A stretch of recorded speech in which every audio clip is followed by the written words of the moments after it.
என்ன ப்ராப்ளம் கொடுத்துருக்காங்கன்னு பார்ப்போம். இங்க நமக்கு என்ன கொடுத்துருக்காங்க அப்படின்னு பார்த்தீங்கன்னா, the pH of the 0.1 monobasic acid வந்து கொடுத்துருக்காங்க. ஓகே. மோனோபேசிக் ஆசிட்னா ஒரே ஒரு H+ வந்து டொனேட் பண்ணா அது வந்து மோனோபேசிக் ஆசிட்னு சொல்றாங்க. அதோட pH வந்து 4.50 வந்து கேட்டுருக்காங்க. Calculate the concentration of species H+ A- and HA வந்து கொடுத்துருக்காங்க. இதோட கான்சன்ட்ரேஷன்லாம் கேட்டுருக்காங்க. And determine the KA and PKA. அப்போ முதல்ல நம்ம வந்து KA கண்டுபிடிக்கணும் அப்படின்னா முதல்ல அந்த ஈக்குவேஷன் நம்ம என்னன்னு தெரியணும் இல்லையா? அப்போ HA வந்து நமக்கு எப்படி டிசோசியேட் ஆகுதுன்னு பார்த்தீங்கன்னா H+ வந்து A- வந்து நமக்கு வந்து டிசோசியேட் ஆகுது. அப்போ KA நம்ம என்ன எழுதுவோம்? H+ ஓட கான்சன்ட்ரேஷன் அதாவது product concentration divide by reactant concentration இல்லையா? அப்போ ப்ராடக்ட் சைடு நமக்கு என்ன இருக்குது? H+A- வந்து இருக்குது டிவைட் பை HA ன்னு பண்ணோம். அப்போ இதோட கான்சன்ட்ரேஷன் வந்து நமக்கு வந்து தேவை. அப்போ கான்சன்ட்ரேஷன் வந்து நமக்கு வந்து கொடுக்கவே இல்லை. அப்போ நம்ம என்ன கண்டுபிடிக்கலாம்? pH வேல்யூ வச்சு நம்ம வந்து H+ ஓட கான்சன்ட்ரேஷன் கண்டுபிடிக்கலாம். ஏன்னா pH which is equal to minus log of வந்து நமக்கு வந்து H+ இல்லையா? அப்போ நம்ம என்ன பண்ணலாம்? அந்த H+ நீங்க கண்டுபிடிச்சீங்க அப்படின்னா அந்த H+ இதுல எத்தனை H+ வந்து ஃபார்ம் ஆகுதோ அதே அமௌண்ட் தான் A- வந்து நமக்கு வந்து ஃபார்ம் ஆகும். ஏன்னா நம்ம என்ன பண்ணிருக்காங்க? இது வந்து ஒரு மாலிகுல் ஃபார்ம் ஆனா இது நமக்கு வந்து ஒரு மாலிகுல் ஃபார்ம் ஆகும். அப்ப இங்க H+ என்ன வேல்யூ வருதோ அதே வேல்யூ தான் நமக்கு என்ன இருக்கும்னு பாத்தீங்கன்னா A- ஓட வேல்யூ நமக்கு வந்து இருக்கும். அப்ப H ஓட வேல்யூ நமக்கு எவ்வளவு இருக்கும்? இனிஷியலா 0.1 மோல் வந்து நமக்கு வந்து கொடுத்துருக்காங்க.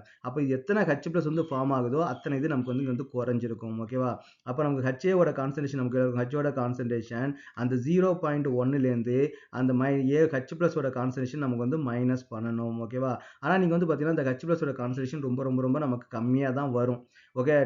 0.1 கம்பேர் பண்ணும்போது அதோட வேல்யூ வந்து பாத்தீங்கன்னா ஆல்மோஸ்ட் நெக்லிஜிபிளா தான் இருக்கும். அந்த வேல்யூ நீங்க மைனஸ் பண்ணாலும் நமக்கு வந்து என்ன வரும்? 0.1 தான் நமக்கு வந்து வரும். அப்ப நமக்கு வந்து இந்த கேஸ் வந்து பாத்தீங்கன்னா 0.1ஆவே நம்ம எடுத்துப்பாங்க. அப்ப A- ஓட கான்சன்ட்ரேஷன் தெரியும், H+ ஓட கான்சன்ட்ரேஷன் தெரியும், HA ஓட கான்சன்ட்ரேஷன் தெரியும். அது எல்லாத்தையும் நீங்க சப்ஸ்டிட்யூட் பண்ணீங்கன்னா KA வேல்யூ வந்து கண்டுபிடிச்சிடலாம். அப்புறம் what is the PKA value? PKA value is equal to minus log of KA வரும். Okay. Minus log of KA. அப்ப KA ஓட வேல்யூ நீங்க இங்க சப்ஸ்டிட்யூட் பண்ணீங்கன்னா உங்களுக்கு என்ன கிடைச்சிரும் பார்த்தீங்கன்னா PKA வந்து கண்டுபிடிச்சிடலாம். ஸோ இது வந்து பார்த்தீங்கன்னா டீடைல்டா எக்ஸ்பிளைன் பண்ணி ஸ்டெப் பை ஸ்டெப்பா நான் ஃபுல் வீடியோ போட்டிருக்கிறேன். அந்த ஃபுல் டீடைல்டு எக்ஸ்பிளேஷன் வேணுன்றவங்க அந்த ஃபுல் வீடியோ பார்த்துங்க. இல்ல சார் எனக்கு இந்த ஹிண்ட் வந்து நமக்கு போதும். ஆமா H+ ஓட கான்சன்ட்ரேஷன் pH ல இருந்து கண்டுபிடிச்சிடலாம். அப்புறம் அந்த H+ கான்சன்ட்ரேஷன் A ஓட மைனஸ் ஓட கான்சன்ட்ரேஷன் நமக்கு வந்து ஈக்குவலா தான் இருக்கும். அப்புறம் அதை என்ன பண்ணணும்? HA கான்சன்ட்ரேஷன் நம்ம வந்து மைனஸ் பண்ணிக்கணும். எனக்கு புரியுது. அப்ப நமக்கு வந்து KA கிடைச்சிரும். அப்ப அதுல நான் வந்து PKA கண்டுபிடிச்சிருவேன் அப்படின்றவங்க நீங்க வந்து இது வந்து ஹிண்ட் மாதிரி நீங்க வந்து யூஸ் பண்ணிக்கலாம். இல்ல எனக்கு டீடைல்டா ஸ்டெப் பை ஸ்டெப்பா ஃபுல் எக்ஸ்பிளனேஷன் வேணுன்றவங்க அந்த வீடியோவை பார்த்துங்க. அப்புறம் மெயினா ஒன்று என்னன்னு பார்த்தீங்கன்னா எப்பவுமே நீங்க இந்த எந்த வீடியோ அது ஷார்ட்ஸ் பார்த்தாலும் சரி இல்லைன்னா நீங்க வந்து